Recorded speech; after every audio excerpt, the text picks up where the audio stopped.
Olá, boa tarde. É uma satisfação enorme estar participando desse terceiro Summit Internacional da Rede Américas e hoje falando um pouquinho da cardiologia.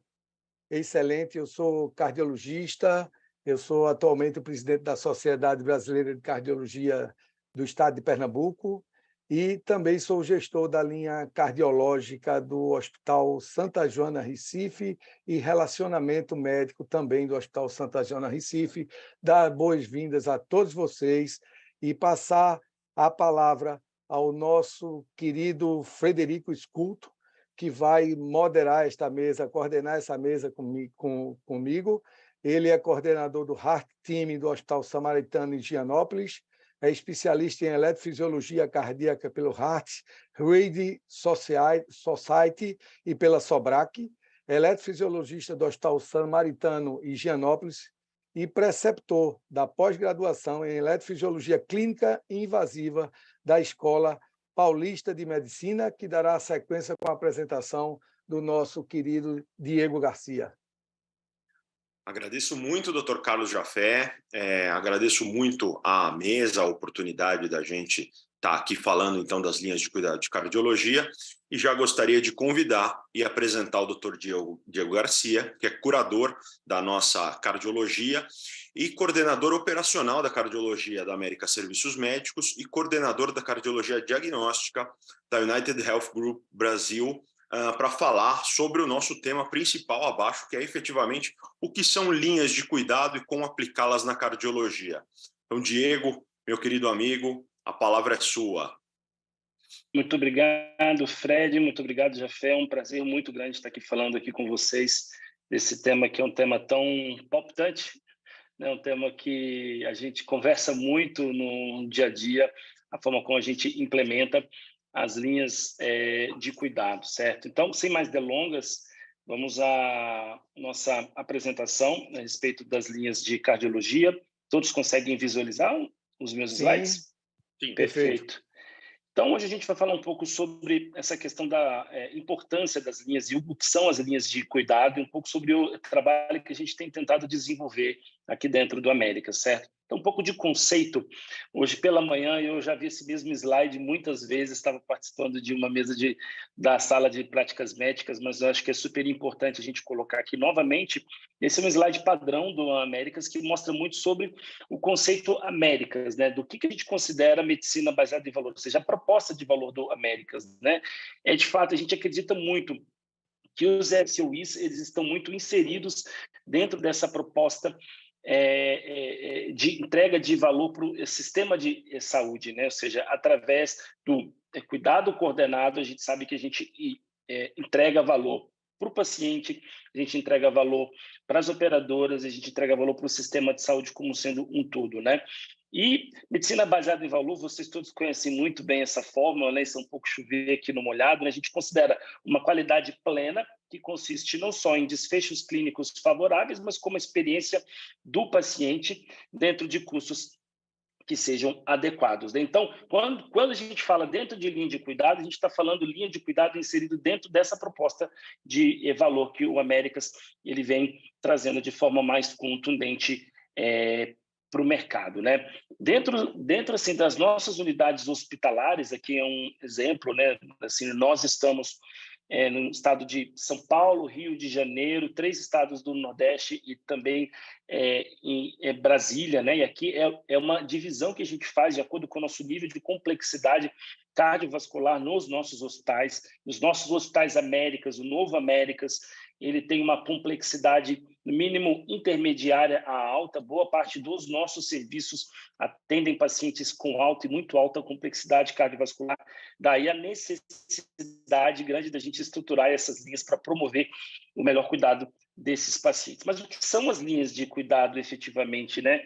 As linhas de cuidado consistem na organização, na sistematização das assim, doenças por grupo, né? Ou seja, então a gente, dentro da cardiologia, a gente define alguns grupos de doenças dentro da cardiologia e tenta sistematizar esse cuidado, né? E dentro desse cuidado sistematizado, a gente precisa fornecer, obviamente, um cuidado adequado, de qualidade, baseado em evidência, né? E com uma equipe multiprofissional que dê esse suporte, né? E na nossa próxima aula a gente vai ter a Mariana Okada falando a respeito exatamente disso, da importância que tem a participação da equipe multi dentro das linhas de cuidado. Isso é essencial, né? Entender linhas de cuidado não apenas como oferecer um serviço, ou seja, eu não estou oferecendo que o meu hospital ele tem um ambulatório especializado, ele faz um procedimento X ou Y, mas eu ofereço, de fato, uma gestão do cuidado desse doente. Então, eu identifico esse paciente, eu incluo esse paciente, eu promovo um atendimento de qualidade, garanto que essa experiência ela seja positiva e faço esse acompanhamento de médio e longo prazo para que eu possa obter esses desfechos desse meu paciente. Tá? Então, esse é o conceito macro, digamos, das linhas de cuidado. Dentro do Américas, a gente tem procurado trabalhar, a gente tem como objetivo trabalhar essas 12 linhas de cuidado no médio prazo, no curto e médio prazo. Algumas dessas linhas, dessas 6 linhas iniciais, já estão implementadas em algumas das nossas unidades. Outras linhas a gente ainda está finalizando a implementação esse ano, e o ano que vem a gente tem um desafio grande de ampliar essas linhas e de fortalecer essas linhas dentro das nossas unidades, né? E quais são as fases das linhas de cuidado, né? Ou seja, eu coloquei de forma muito simplista, mas para trazer isso de forma mais prática, né? Primeiro, eu preciso definir quais são essas linhas. Definindo quais são essas linhas, quais são esses protocolos, quais são os fluxos, mas o mais importante é eu identificar esse doente. Como é que eu vou identificar esse doente? No pronto-socorro, na internação, através de laudo de exames, e como é que eu vou fazer a abordagem desse meu paciente para incluí-lo dentro dessa minha linha de cuidado. Então, isso é o primeiro passo, né? Ou seja, como é que eu vou identificar esse doente, eu vou incluir ele dentro da linha de cuidado. Segundo, é aquilo que a gente sabe fazer de melhor, ou seja, é dar uma boa assistência, uma assistência de qualidade baseado em boas práticas, né? E, obviamente, baseado em medicina, baseada em evidência, né? Ou seja, com protocolos que tenham a sua validação dentro aí de diretrizes nacionais e de guidelines internacionais, né? O terceiro passo é o acompanhamento de longo prazo, que é um grande desafio, que a gente sabe disso, né? A gente sabe que a gente não tem tantas dificuldades de promover esse acompanhamento durante o período hospitalar, mas ainda é um grande desafio esse follow-up de longo termo.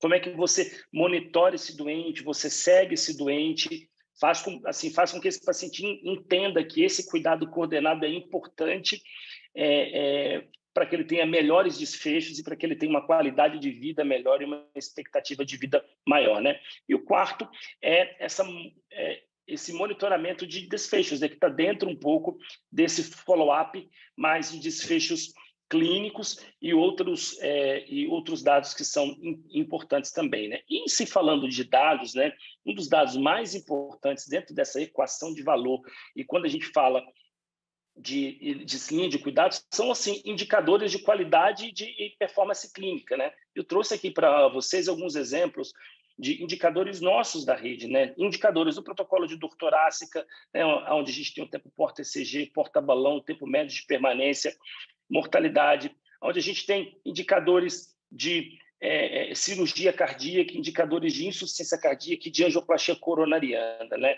E mostrando o desafio que é a gente conseguir obter esses indicadores, que esses indicadores eles sejam precisos, que eles sejam confiáveis, que eles sejam reprodutíveis em todas as nossas unidades e que, obviamente, a gente possa buscar sempre uma melhoria contínua dentro desses processos, né?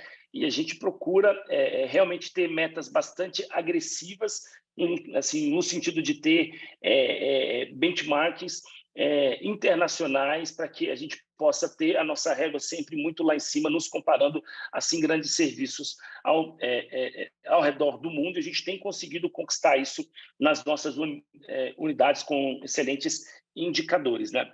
Aqui eu trago para vocês uma visão um pouco de um benchmark nacional, ou seja, comparando os nossos hospitais dentro de algumas linhas e alguns procedimentos, né, de síndrome coronariana aguda, cirurgia cardíaca, de hemodinâmica e de insuficiência cardíaca, comparado a hospitais privados, hospitais públicos e hospitais que têm a certificação JCI, que são hospitais realmente bastante diferenciados em termos de qualidade assistencial. A gente pode ver que como assim, os nossos indicadores Américas, eles são indicadores que, se comparados a todos esses hospitais e principalmente ao nosso nicho, né, de hospitais privados, e muitos dos nossos hospitais também têm JCI, os nossos indicadores, eles são bons indicadores, melhores do que a média, por exemplo, dos hospitais que têm JCI, mostrando a nossa qualidade assistencial dentro do Américas. Tá? Aqui, trouxe para vocês um pouco para poder lembrar que nós temos alguns programas certificados, né? A gente tem linhas de cuidado certificadas. Então, não somos nós que estamos dizendo que temos linhas de cuidado, nós temos instituições independentes dizendo que nós temos linhas de cuidado. Então, dentro do hospital Procardíaco e Samaritano Paulista, por exemplo, nós temos a certificação da JCI, do Programa Clínico de Insuficiência Cardíaca. E também no Samaritano Paulista, a JCI também certificou o nosso programa de tratamento da síndrome coronariana aguda, que está dentro da nossa linha de cuidado de coronariopatia. E também o Hospital Samaritano Paulista, ele foi o primeiro centro do Brasil e América Latina a ser considerado um chest pain center, ou seja, um centro de dor torácica pelo ACC, que é o Colégio Americano de Cardiologia, certificando a qualidade assistencial e que existe, de fato, esse programa clínico, esse segmento desses pacientes. Tá? E, não menos importante, como nós estamos dentro de um cenário de saúde privada, nós precisamos, sim, mergulhar em outras questões que não só indicadores e dados relacionados à qualidade de performance clínica, mas indicadores financeiros, né, como receita, afinal nós somos uma empresa privada, avaliação de custos fixos e variáveis, e dentro de custos variáveis, entrar dentro de materiais e medicações, em uso de OPMS, sempre, obviamente, buscando melhores práticas e coibir um pouco a utilização desnecessária de materiais, de medicamentos e OPMS de forma abusiva, né?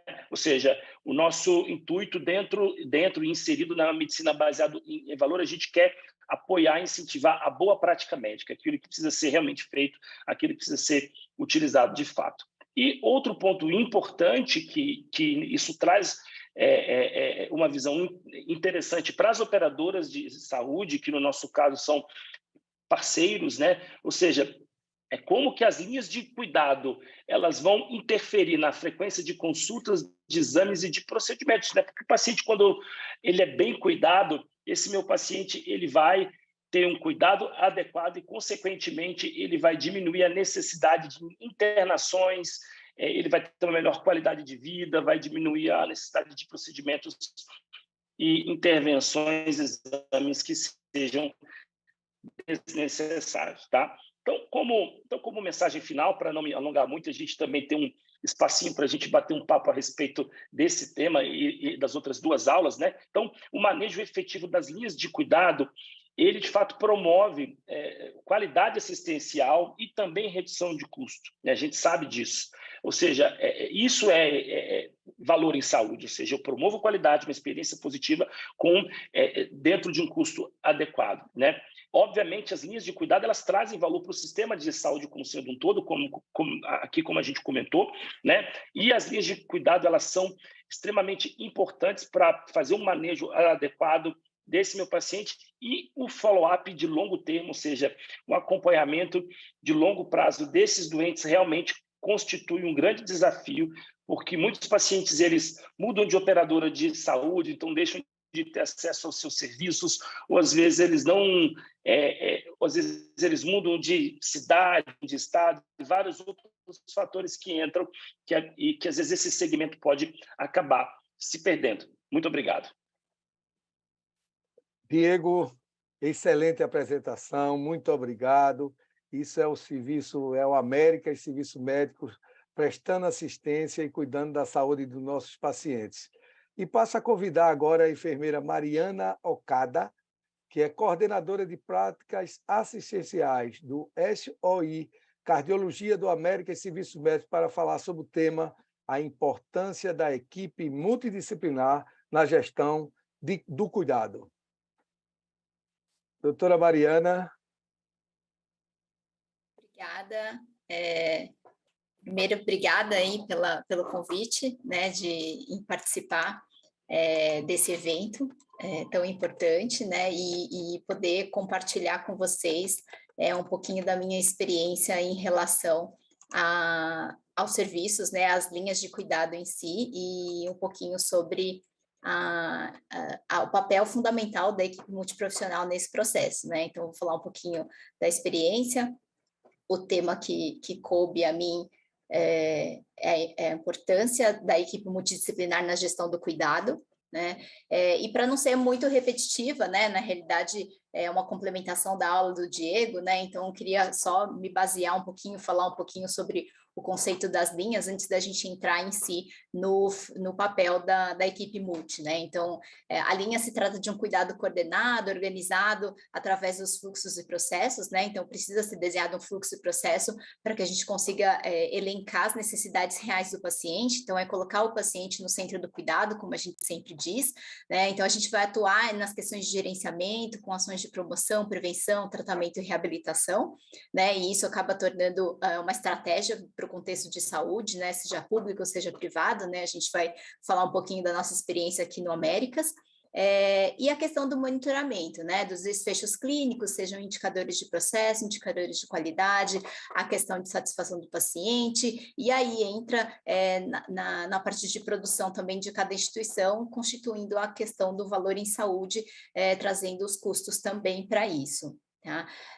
Aí eu trouxe só um exemplo, né, uma figura aqui para exemplificar um pouquinho sobre essa questão da linha, né, focado na parte de doenças cardiovasculares, né, então e os stakeholders aí que fazem parte do processo, os hospitais, os centros de excelência que são os SOIs que vão apoiar, né, nesse tratamento que é baseado em evidências, né, nos guidelines internacionais, o monitoramento, o manejo, né, do cuidado em si, que tem aí o papel fundamental da equipe multi, e quando o paciente está fora do ambiente hospitalar, né? Então, em ações de prevenção, prevenção de novos eventos, a reabilitação e o segmento em consultas. E aí, quando a gente parte para a questão de implementação, primeiro, cada unidade, cada instituição de serviço vai desenhar aquilo que tem de objetivo, né? Então, vai definir qual é o cuidado, qual é a linha que vai ser seguida, a necessidade de mapear, né, aquilo que a instituição julga de mais importante, envolver todos os participantes que já existem em algum processo, seja um protocolo gerenciado, seja apenas gestão de alguns indicadores, e pactuar com eles, né? Então, estabelecer exatamente quais são os objetivos e responsabilidades de cada um dentro da linha de serviço. Então, e aí, feito isso, a linha implementada, garantir que tudo esteja na sequência, análise de fluxo, de etapas, e o mais importante, né, acho que a questão importante aí em todas as instituições de saúde, não diferente dentro das linhas de cuidado, seria manter a comunicação, né, uma comunicação efetiva entre todos os objetivos, entre equipes, serviços e usuários, que seriam aí os nossos pacientes, né, que estão usufruindo das linhas. Aqui eu trouxe só um material para exemplificar um pouquinho, né? Foi retirado do Advisory Board, que traz aí alguns critérios que trazem melhorias no sucesso desse cuidado, né? Nada mais do que a gente já falou um pouquinho nos conceitos desde o início, então que a gente tenha a necessidade de ter os dados, né, de uma forma adequada, de uma forma robusta, para que a gente consiga fazer a partir daí a mensuração e as análises de melhorias, né? A utilização de recursos, né? Então, usar os recursos de maneira mais adequada possível, seja recursos financeiros, seja recursos materiais, pessoas, tecnologia. Colocar o paciente no centro do cuidado, né? Seria exatamente isso que a gente fala, para que a gente consiga individualizar o cuidado, né? E, acima de tudo, engajar esse paciente, essa família, para o cuidado ter sequência. A multidisciplinaridade, que é o que a gente tem discutido aqui, né, a importância da participação aí de todos nesse processo, e a questão do cuidado longitudinal, que seria o follow-up aí, dando sequência do processo de hospitalização, os pacientes de alto risco precisam ser monitorados, um suporte adequado para a transição de cuidado, para que essa linha não se perca a partir do momento que o paciente sai dessa internação aguda, né, que seria a internação hospitalar. Então, cada instituição, né, define aí o time que vai trabalhar em cima das linhas, né, aqui são alguns exemplos, né, de pessoas, de participantes fundamentais, que nada mais é do que todos que estão direta ou indiretamente envolvidos no cuidado do paciente, né, então isso é uma equipe multiprofissional.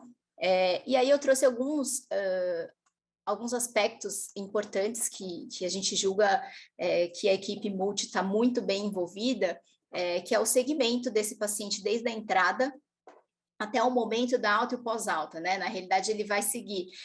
E também fora do ambiente hospitalar, obviamente, né? Em questões de promoção, prevenção, a equipe está extremamente envolvida em todo o cuidado, né? Então, essa equipe também participa de discussões para definição de planejamento terapêutico e metas.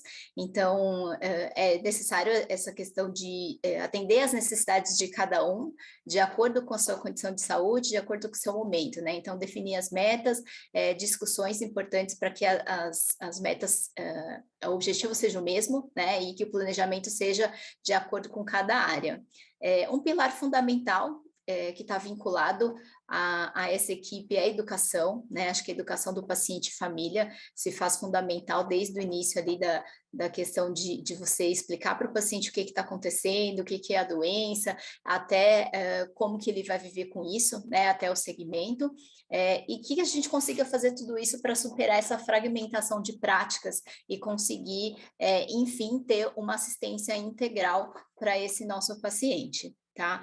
Alguns exemplos aqui só de atribuições, né, que eu trouxe, que seria a questão da educação, mais uma vez reforçando a importância da gente conseguir educar e de forma assertiva, né, o paciente, além de falar um pouco sobre a doença, mas também sobre controle de sinais e sintomas, daquilo que ele precisa se preocupar ou não, né? A psicologia, que trabalha bastante a questão de aderência, aceitação da doença, em alguns casos relacionados a cuidado paliativo.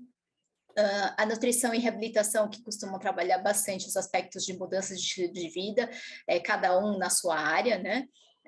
Retorno médico, conforme o planejamento, e a gestão clínica através dos dados, né, que é o que o Diego trouxe na fala anterior, a importância do monitoramento através dos números, para que a gente consiga mensurar e planejar questões de melhorias aí dos nossos serviços. Aqui, assim, só para mostrar também o papel fundamental de uma equipe multiprofissional, né, na transição do cuidado, né? Então, também é um material ilustrativo, não vou me alongar muito, mas eu só quis trazer que aqui mostra muito bem a importância que a equipe tem nesse período de transição. Então, o primeiro passo é a questão da educação, né, que a gente precisa ter certeza de que a gente está educando de forma assertiva. Então, o paciente está entendendo exatamente aquilo que ele está dizendo, né? Na sequência vem a questão de reconciliação medicamentosa, que a gente tem aí a participação muito forte da equipe de farmácia, né, e que a gente vê alguns resultados importantes em termos de redução de readmissões, né, pacientes que têm reconciliação medicamentosa têm uma taxa de readmissão muito inferior àqueles que não têm. A terceira etapa seria a transferência de informação, então o paciente está saindo com aquele sumário de alta, aquelas orientações exatamente muito bem completas, né? E aí o segmento de follow-up na sequência, que a gente consegue fazer educação continuada para esse paciente. Tem aqui estudos que mostram que 60% dos pacientes saem de alta hospitalar com questões ainda em aberto, né? Com dúvidas ainda relacionadas ao seu cuidado, ao seu tratamento. E aí o follow-up de acompanhamento, que seria as consultas que se faz assim extremamente necessário, que a gente aborda muito isso dentro das linhas de cuidado, que é a gente garantir que esse paciente tenha uma continuidade, que ele saia dos nossos serviços já direcionado para o segmento. Tá? E aí eu trouxe aqui dois cases de sucesso, né? Diego também comentou na palestra dele.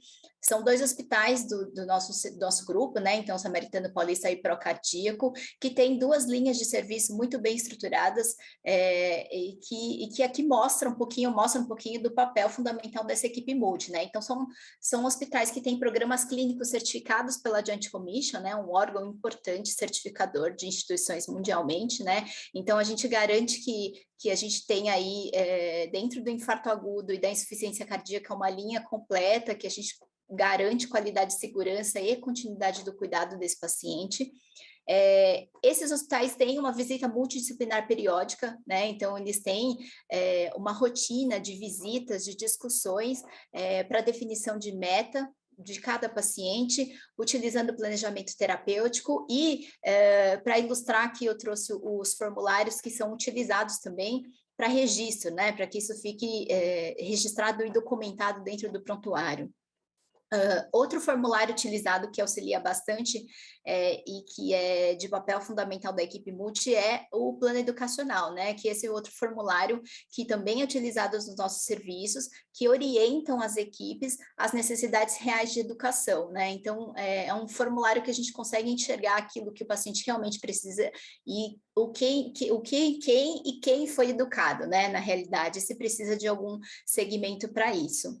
E finalizando isso, seria a gestão e monitoramento. Então, são também instituições que monitoram muito bem os seus dados, têm um segmento, utilizam bancos de dados internacionais que nos permitem comparações com instituições que utilizam os mesmos dados e que são similares às nossas instituições, né? Então, o que garante aí que a gente consiga fazer melhorias em cima daquilo que a gente julga que não está seguindo conforme o previsto.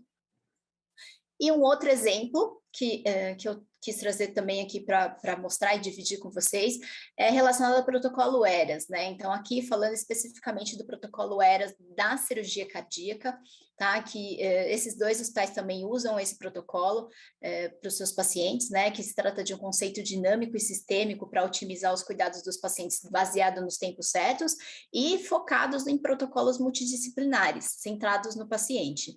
Então, um exemplo disso é o protocolo que foi desenhado no antigo Hospital Total Core, que hoje é o Hospital Samaritano Paulista. Eu tive o prazer de participar desse protocolo, né, dessa implementação, e aí eu trouxe para mostrar como que é importante o papel de cada um da equipe, né, dentro desse processo para a gente conseguir atingir as metas. Então, a meta é manter esse paciente em 72 horas pós-cirurgia cardíaca. Então, eu elenquei aqui alguns pontos que chamam a atenção, né, então esse é um protocolo multiprofissional que envolve essa equipe desde a seleção do paciente. Então, a gente precisa selecionar muito bem esse paciente, ele precisa estar muito bem educado, ele precisa estar muito bem a família e o paciente precisam saber exatamente o que vai acontecer com ele em cada uma dessas etapas, que tem métricas muito bem estabelecidas, um pós-operatório com visitas intensificadas, né, para a gente garantir que esse paciente seja educado, sabe o que vai acontecer, até o pós-alta, que seria o monitoramento de eventos, enfim, e suporte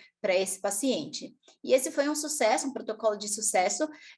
A gente publicou isso na Nature, né, em 2021. Então, é um protocolo de 3 dias pós-cirurgia. A gente fez um grupo comparativo. Então, a importância de ser um protocolo multiprofissional, baseado em evidência, com o paciente no centro do cuidado e que gere valor, né? E aí a gente consegue ver o sucesso nos resultados aqui na tabela, que a gente vê indicadores de complicações menores, né, quando comparados ao grupo que seguiu o fluxo de cirurgia não ERAS, né, um pós-operatório de 3 dias contra 5 dias, e os indicadores de desfecho também, que foram superiores ao grupo que não participou do protocolo ERAS, e aí a gente consegue concluir que é um protocolo efetivo e seguro, né. E aí, para concluir, isso que eu trouxe, eu acho que não tem como não dizer isso, mas a equipe multiprofissional é essencial na gestão das linhas de cuidado, né? E acho que dá para dizer que não existe linha de cuidado sem uma equipe multiprofissional alinhada e estruturada, né? E aí a gente não consegue fazer gestão e a linha não vai para frente, não caminha como a gente gostaria, né? Obrigada mais uma vez, é isso, deixo meu contato à disposição e muito obrigada. Parabéns, Mariana. Mais uma vez, a gente sabe que a equipe multidisciplinar efetivamente é fundamental no cuidado hospitalar e no sucesso das linhas de cuidado, como a gente tem visto. Queria agradecer a tua apresentação, já convidando o Dr. Félix Ramires, ele que é coordenador do Serviço de Cardiologia do Samaritano Paulista, tem um extenso currículo, dispensa apresentações efetivamente, mas é um dos grandes da cardiologia atual e a gente só agradece a presença dele e o prazer de ouvi-lo. Dr. Félix, por favor. Obrigado, como é bom ter amigos, né, para fazer tanta elogio assim ao vivo. Muito obrigado, agradeço muito, Frederico, Jafé, é uma honra para mim muito grande estar nessa mesa com o Diego, com a Mariana. Agradeço a organização do evento por ter me proporcionado essa oportunidade de estar aqui. E falando especificamente, nós já vimos muita coisa sobre os cuidados clínicos que o Diego apresentou, que a Mariana apresentou, e a mim coube falar sobre os cuidados clínicos especificamente na insuficiência cardíaca, essa linha de cuidados na insuficiência cardíaca. Só lembrando um detalhe, porque nós vamos falar especificamente dessa linha de cuidados na insuficiência cardíaca, que hoje nós temos mais de 4, essa estatística está até um pouco desatualizada, nós temos mais de 4 milhões de pacientes com insuficiência cardíaca no Brasil, e a gente tem uma expectativa de mais ou menos 250 mil novos casos por ano, né? Então, imaginem o volume de pacientes que nós vamos ter daqui 20, 25 anos. Isso provavelmente vai ter um aumento aí de pelo menos 20 a 25% do número de pacientes, até porque os fatores de risco que levam à insuficiência cardíaca, obesidade, hipertensão, diabetes, estão crescendo muito no mundo inteiro, e aqui no Brasil não é diferente. Então, isso é só para dar uma ideia do quanto isso é importante, a linha de cuidados e um cuidado direcionado a esses pacientes, um cuidado coordenado para esses pacientes é fundamental. A 8ª causa de hospitalização, imagina, a 8ª causa de hospitalização no Sistema Único de Saúde, se a gente pegar os pacientes acima de 60 anos, só doenças clínicas, tirando as doenças cirúrgicas, é a 3ª causa de hospitalização. Então, imagina o volume de pacientes que nós temos dentro de um hospital para que sejam inseridos num programa de cuidados clínicos e, como disse a Mariana, seguindo horizontalmente após a sua alta, tentando evitar esse número de internações que, vejam no Registro Brasileiro de Cardiologia, a volta para o hospital hoje, todos os pacientes com IC que nós estamos dando alta hoje do nosso hospital, mais de 50%, mais da metade deles vão estar de volta para o hospital em um ano. Então, vejam o quanto é importante a parte pedagógica junto ao paciente, junto à família e junto ao corpo clínico de um hospital que merece um cuidado em relação à aderência ou à adesão às recomendações de melhor tratamento. E vejam o quanto isso é importante. Todo mundo conhece essa história natural da insuficiência cardíaca. Então, a gente vê que o paciente desenvolve insuficiência cardíaca, ele fica num platô ali relativamente estável. Porém, quando ele sofre uma internação, um episódio, um evento de insuficiência cardíaca aguda e leva a uma descompensação e sai de alta este paciente, quando ele sai de alta do hospital, ele já não sai na mesma condição que ele entrou. E se ele reinternar mais uma vez, ele já não sai como ele internou antes. Então, vejam o quanto é importante a prevenção ou o retardo na rehospitalização desses pacientes. E nós vimos no Registro Brasileiro, no outro slide, mais de 50% deles voltam para o hospital em um ano. Essa é a fase pior que tem, é a fase vulnerável. É aquela fase, como a Mariana mostrou, da importância fundamental. Aliás, o alicerce de um programa clínico é a equipe multidisciplinar.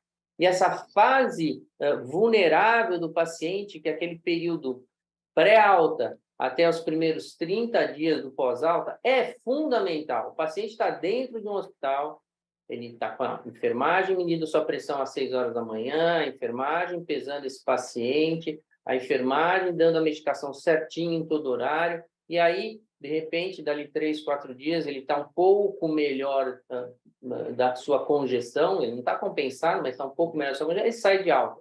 Aí o horário já não é o mesmo, ele não se pesa, ele não se controla e volta para o hospital.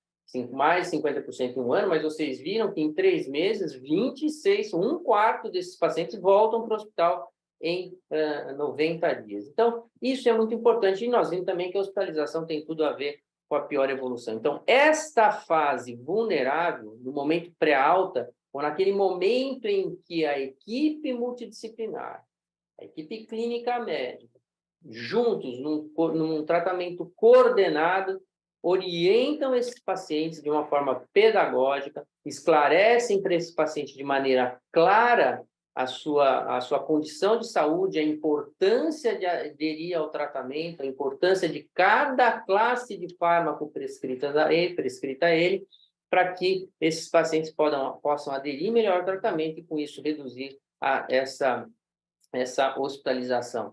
Portanto, essa transição do hospital para casa, esse abismo tem que ser rompido, e ele é rompido com um programa de cuidado clínico, coordenado, com equipe multidisciplinar, equipe clínica. Esse abismo tem que ser rompido. Um outro aspecto do ponto de vista clínico, na verdade, se nós formos ver naquele mesmo registro brasileiro que nós vimos que mais de 50% voltam para o hospital, olha que coisa, né? Isso é um registro de mais de 2.000 pacientes, não, 1.500 pacientes incluídos, e vejam, esses pacientes, menos de 70% deles recebem orientação na alta em relação à medicação que vão usar. Menos de 40% recebem orientação em relação à sua dieta. Menos de 20% em relação à atividade física e menos de 45% em relação da observância dos seus sintomas de piora de evolução clínica. Então, vejam o que é um programa de cuidado clínico em cima deste cenário nacional. Esse é um registro nacional. Então, vejam o quanto é importante dar seguimento, dar um acompanhamento horizontal, coordenado, como a Mariana disse, com uma equipe treinada, focada, neste caso, na insuficiência cardíaca, para que esses pacientes familiares no corpo clínico tenham uma noção clara da importância dessas orientações. Vejam, aqui um trabalho bastante interessante, são poucos pacientes, 282 pacientes, mas que tiveram uma equipe multidisciplinar intervindo nesse grupo de pacientes. E vejam que interessante, se a gente fica testando tantas medicações, fármacos, trials multicêntricos com 8.000, 12.000 pacientes a serem estudados, aqui simplesmente a implementação de um programa clínico coordenado por uma enfermeira, reduzindo em quase 30% a hospitalização desse paciente. Esse outro trabalho, reduzindo inclusive mortalidade com a utilização de um programa guiado pela enfermeira e por uma equipe multidisciplinar. Então, vejam que, em relação aos desfechos, como o Diego comentou, é muito importante, vamos dizer, e aqui nós estamos falando do programa clínico de insuficiência cardíaca, mas a gente poderia estar falando do programa de infarto, dor torácica, nós podemos estar falando do programa de AVC, nós podemos estar falando de qualquer outro programa, porque a resposta certamente seria a mesma. Então, vejam que isso tem impacto, e não é à toa que as diretrizes europeias, agora, no final de 2021, na sua atualização, classe de recomendação 1, a inclusão de pacientes em um programa multidisciplinar de cuidados clínicos para o tratamento da insuficiência cardíaca. Tão grande é a importância na redução de hospitalização. E aqui, não vou me deter a isso, mas a diretriz é tão clara a ponto de definir a cada papel dessa equipe multidisciplinar. Um programa clínico, como eu comentei, esse é um programa clínico de insuficiência cardíaca, vejam, uma redução de 56% de hospitalização em comparação ao registro brasileiro de insuficiência cardíaca, sem nenhum fármaco novo, sem nenhuma estratégia farmacológica ou de dispositivos para redução de hospitalização. Uma redução de mais de 50% em hospitalização quando a gente compara com o nosso registro. Vejam em relação ao desempenho, e por isso que eu disse, o programa clínico bem coordenado, com a equipe multidisciplinar, principalmente com uma enfermeira navegadora, uma enfermeira que faça o managed care deste programa. E a ação deste programa junto também ao corpo clínico de um hospital privado, alguns deles hospitais de corpo clínico aberto, portanto, muito heterogêneo as condutas médicas. Vejam, este programa clínico, em 2010, sem o programa, a prescrição de beta-bloqueador era em torno de 56%. Depois do programa clínico, isso pulou para 100%. Os inibidores da enzima de conversão IBRA, 56%, pulou aqui para 90%. Avaliação de fração de ejeção, 64%, pulou aqui para 90%, 100%. Então, vejam o impacto do programa clínico também na ação junto ao corpo clínico. Então, ele tem a ação junto ao paciente, junto ao familiar, uma ação extremamente pedagógica, de orientação. A nossa sugestão, a Mariana sabe, aqui no Samaritano Paulista, agora os pacientes vão começar a fazer uma prova, né? Na hora da alta, eles vão fazer uma prova de múltipla escolha para que possam demonstrar para a gente qual é a dúvida que ainda ficou após toda a equipe multidisciplinar orientá-lo em relação à sua evolução.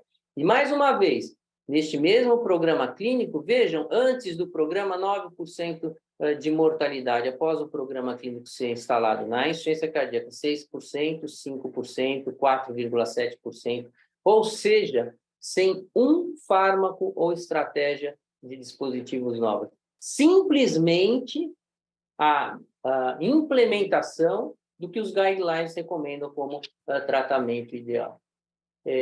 E perspectivas? Bom, hoje nós já temos, esse daqui é um trabalho que eu, junto com o Rodi, lá do Rio Grande do Sul, coordenamos no Brasil, um estudo multicêntrico, 30 centros no Brasil participando. De telemonitoramento, aqui nós optamos por fazer por SMS, pela dificuldade de alguns pacientes terem acesso ao Wi-Fi ou ao 4G, agora o 5G. Então, por isso fizemos essa opção, porque esse estudo é nacional, vai do Maranhão até o Rio Grande do Sul. Então, nós colocamos pelo SMS. Então, um estudo randomizado de 700 pacientes, 350 para um atendimento convencional e os outros 350 para esta investigação.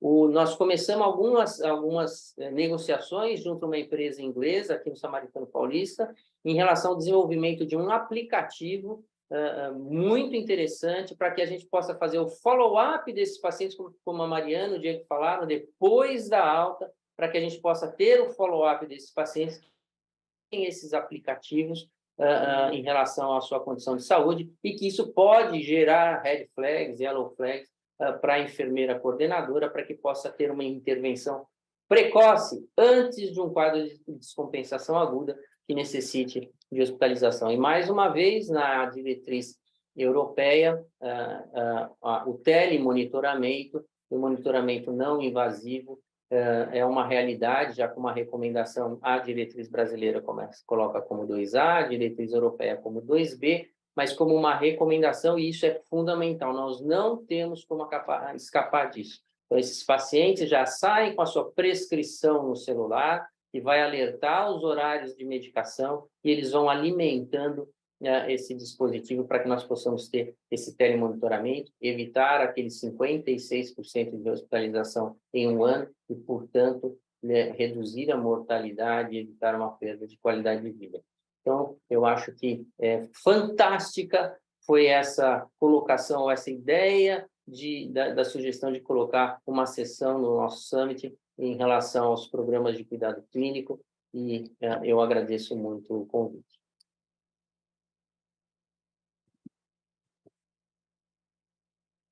Parabéns, Félix, excelente apresentação. Agradecemos muito a sua presença e a disponibilidade de estar aqui com a gente. E eu coloco aí como aberta a discussão Carlos Jafé, Diego, Mariana. Eu costumo dizer muito que, na verdade, a gente já pratica linhas de cuidado na cardiologia há muito tempo, né?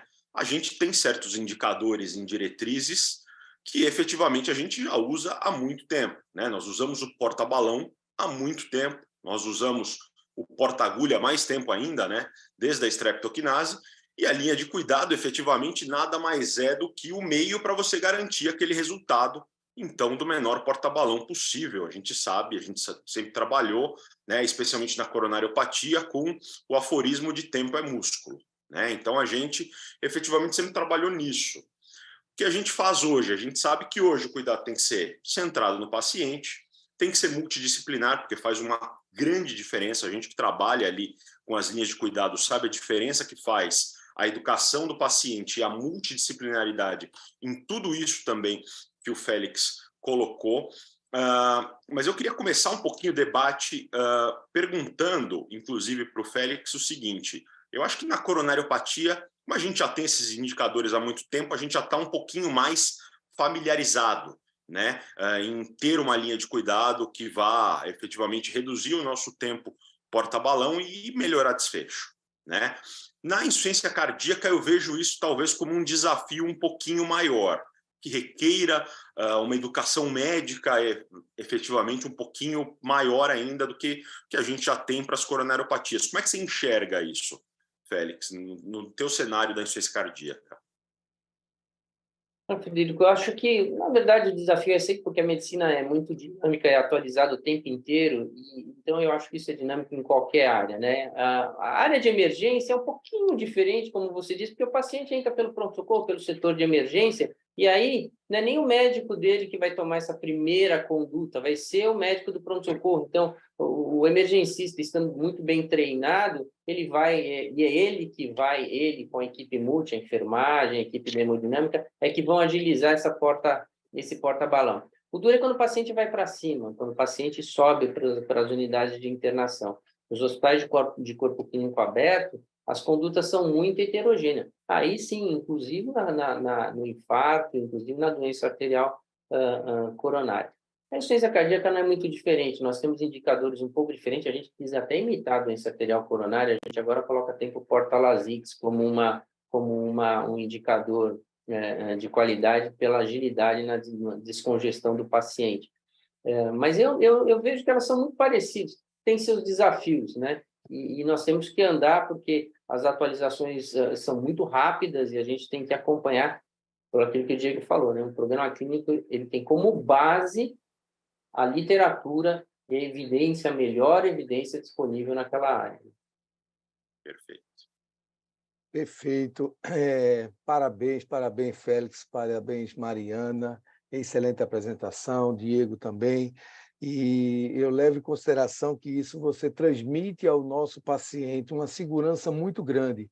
E aí eu gostaria de perguntar à Mariana, em relação à equipe multiprofissional, multidisciplinar e com corpo clínico aberto, como se posiciona em relação a esse corpo clínico aberto e esse internamento e a conduta desses pacientes no dia a dia no protocolo de insuficiência cardíaca?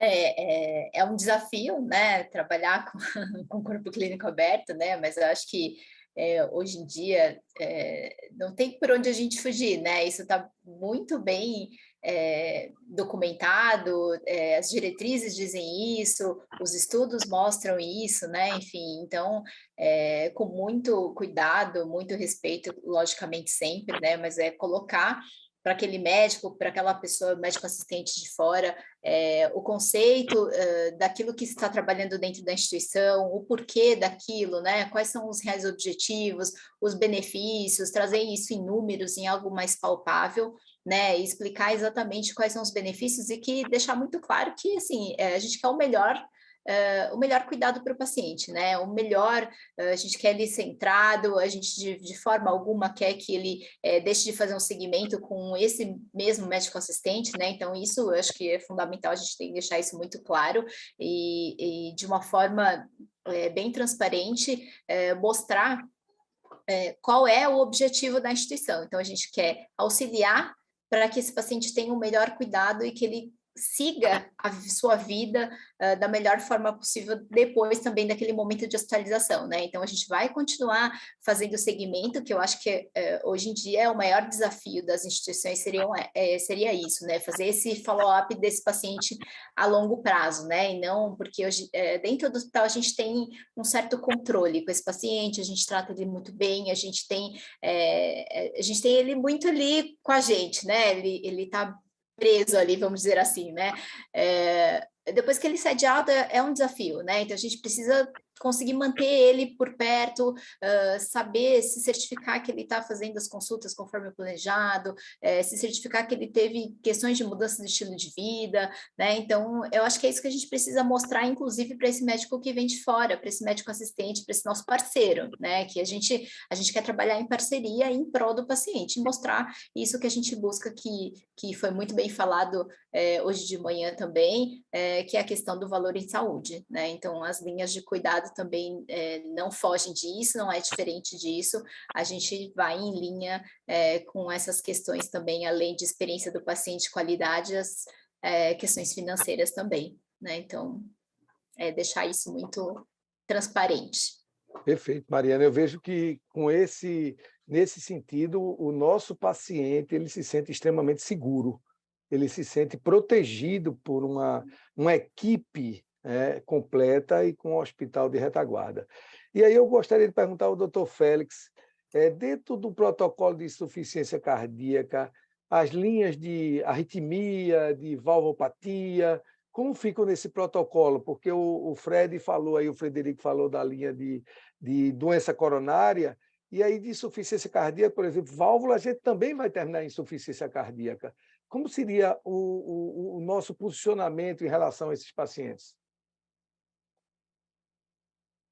Bom, é que são as duas coisas, né? A insuficiência cardíaca e aquilo que causou a insuficiência cardíaca, né? Então, assim, aqueles pacientes que têm insuficiência cardíaca e têm uma etiologia que pode ser corrigida e potencialmente reversível em relação à insuficiência cardíaca, por exemplo, algumas doenças valvares que você vai, opera e o indivíduo volta a ter a vida absolutamente normal, esse normalmente não é aquele paciente do programa de C, né? Quer dizer, o paciente do programa de C é aquele paciente que já evoluiu com a miocardiopatia e cujo tratamento da sua doença de base não promove ou não promoverá um potencial reversão do quadro, né? Então, se você tem aquele paciente isquêmico, você vai revascularizar, ele vai sair de 30% de fração de ejeção para 60% e vai voltar a ter vida normal, aquela estenose aórtica que você vai trocar a válvula e ele vai voltar para a vida normal, esse não é bem aquele paciente da doença crônica, né? Da insuficiência cardíaca. Então, os nossos pacientes são aqueles valvares, mas aqueles valvares que já tiveram sua correção feita e que evoluem ainda com manifestações, sinais, sintomas de insuficiência cardíaca, mas sempre atento, quando ele entrar no programa de insuficiência cardíaca, faz parte do papel da equipe multi e da equipe médica tentar identificar sempre, de maneira exaustiva, uma causa reversível, para que ele possa ser atendido quanto a isso. De novo, aquela sua pergunta que você fez para a Mariana, num hospital de corpo clínico aberto, isso é mais confuso. Isso não é fácil, porque o Dr. Jafé não vai querer que eu esteja entrando no quarto do paciente dele. Então, isso não é tão simples. E, às vezes, a própria equipe multi que visita esses pacientes, às vezes, chega para a gente e fala, doutor do céu, mas ele tem um QRS de 170, já é a terceira vez esse mês que ele reinterna, não dá para ressincronizar? O doutor Jafé pediu nossa posição? Não pediu. Então, é complicado. Então, isso são coisas que, como a Mariana falou, a gente tem que ir lidando, usando estratégias para que não incomode o médico do paciente, que o paciente escolheu para ser seu médico, então a gente nunca pode esquecer disso. Quando o médico acompanha o paciente, foi escolha do paciente, então nós temos que tomar muito cuidado, porque quando nós fazemos essa intervenção, nós estamos intervindo na escolha do paciente, e aí a gente tem que usar uma estratégia muito cuidadosa, elegante, para que a gente possa abordar esse colega. Queria, Jafé, se você me permitir, só fazer uma colocação dentro também dentro da colocação que o próprio Fred fez de doença coronária. Fred, só para a gente trazer aqui, apimentar um pouco mais a nossa discussão, que eu acho que é aquilo um pouco que você disse, a parte de doença coronária está muito bem estabelecido o cuidado intra-hospitalar, mas segue exatamente esse desafio de follow-up. Como é que eu faço prevenção secundária de IAM em paciente, né, que já teve infarto prévio? Como é que eu faço esse segmento? Como eu faço monitoramento de isquemia? Como que eu garanto que esse meu doente ele tenha melhora de todos aqueles indicadores de mudança de estilo de vida que ele precisa ter, de cessação de tabagismo? Ele parou de fumar? A gente tem dentro isso do protocolo, né, para orientação para cessação. Mas ele parou, ele não parou, por que ele não parou? Ele está fazendo atividade física, está se alimentando bem, enfim, né, como é que está o sono? Ele tem apneia, não tem? Então, eu acho que até na doença coronária a gente precisa, é um desafio a gente ainda caminhar nesse sentido do follow-up, né, e não entender a doença coronária apenas naquele evento agudo. E aí, Fred, eu aproveito e te faço uma pergunta. É um desafio que a gente tem traçado juntos, né? E você tem nos apoiado na rede, na estruturação da nossa linha de cuidado de arritmia, né? Que é um outro grande desafio, porque às vezes, tocando nesse ponto que o Jafé colocou, que o Félix colocou de médico assistente, às vezes é o próprio colega eletrofisiologista, né? Ritmologista que traz esse doente. E qual que é a sua visão desse desafio, desse nosso próximo passo? Porque a gente já tem serviços de eletrofisiologia de excelente qualidade, mas nesse desafio que a gente está projetando aí de implementar essa linha de arritmia. Eu acho que é um desafio grande, né? Se a gente for colocar especialmente a arritmia que é mais prevalente, que é a fibrilação atrial, né? E a gente estandartizar o cuidado da fibrilação atrial dentro da rede. Eu acho que isso é super importante. São muito heterogêneos os cuidados de fibrilação atrial nos hospitais, e eu acho que estandartizar isso e cuidar disso vai fazer uma prevenção, inclusive, não só de eventos cerebrovasculares, mas também de evoluções aí para insuficiência cardíaca. Nós vamos acabar dando menos paciente para o Ramírez, né? Fazendo isso efetivamente, cuidando efetivamente desse paciente com fibrilação atrial. Mas eu acho fundamental, uma vez que a fibrilação atrial hoje ela tem praticamente os mesmos fatores de risco da doença coronariana, ela é altamente prevalente, e a gente vai chegar aí projeções para 2050 com um público aí em torno de 2 a 3% da população apresentando efetivamente fibrilação atrial. Então é bem significativo e acho super importante. Queria fazer só um pequeno comentário, um pouquinho divergindo do tema, mas já contando contigo, Diego, com relação ao que a gente estava comentando antes, né? Quer dizer, eu acho que nomear linhas de cuidado hoje, o pessoal, o corpo clínico aberto, vai olhar e falar assim, esse pessoal vai falar de enxugamento de custo, desse tipo de coisa, mas o que a gente está querendo mostrar, efetivamente, é que linhas de cuidado é tudo aquilo que ele já fez, né? E faz desde sempre, com os indicadores que a gente busca, né? Quer dizer, eu gosto de bater no peito e falar que meu hospital tem um tempo porta-balão de 56 minutos, como é o caso do Samaritano e Genópolis.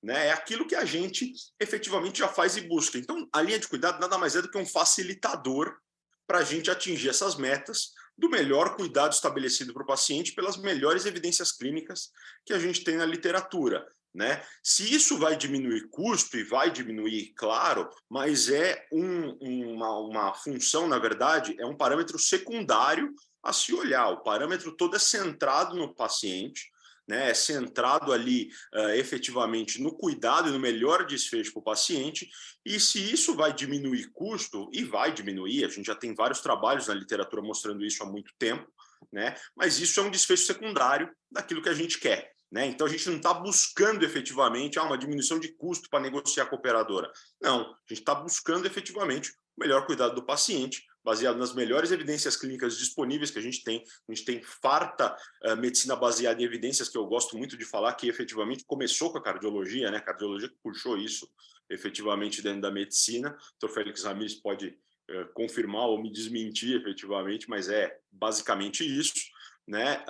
E efetivamente a gente tem esse cuidado centrado no paciente, né, Diego? Eu queria que você falasse um pouquinho mais sobre isso, que o custo, na verdade, é secundário dentro de todo esse processo, né? É uma consequência natural de uma boa linha de cuidado, que é aquilo que a gente sempre buscou para o nosso paciente. Sem dúvida, Fred. Eu acho que a sua colocação ela foi muito precisa nesse sentido, né? Porque às vezes dá a ideia, às vezes passar uma impressão incorreta de que a gente está instituindo linha de cuidado porque a gente quer gastar menos ou porque a gente quer economizar, né? Mas não, é exatamente isso que você falou. A linha de cuidado ela é centrada no paciente e nas melhores práticas médicas disponíveis, né? Mas a gente entende que quando a gente oferece o melhor cuidado possível, a gente monta toda essa estrutura para cuidar desse doente, a gente vai ter um paciente com uma boa experiência, esse paciente vai ter melhora da qualidade de vida, ele pode ter melhora da expectativa de vida e, consequentemente, isso traz uma redução de custo. Mas, exatamente, a meta não é o custo, a meta é o cuidado centrado no paciente. Ótimo, Diego. Eu gostaria de agradecer a presença de todos vocês, acho que foi maravilhoso. Doutor Félix, a doutora Mariana, o doutor Frederico, doutor Diego, maravilhoso, excelente, extraordinário. E passar para o doutor Arnaldo, que é o que vai presidir, que vai moderar a próxima mesa, que é coordenador de serviços de ecocardiografia dos hospitais Procardíaco e Complexo Américas, para coordenar a mesa Avanços no Diagnóstico e Tratamento em Cardiologia. Então, doutor Arnaldo passa a coordenar a nossa mesa agora. Muito obrigado a todos vocês.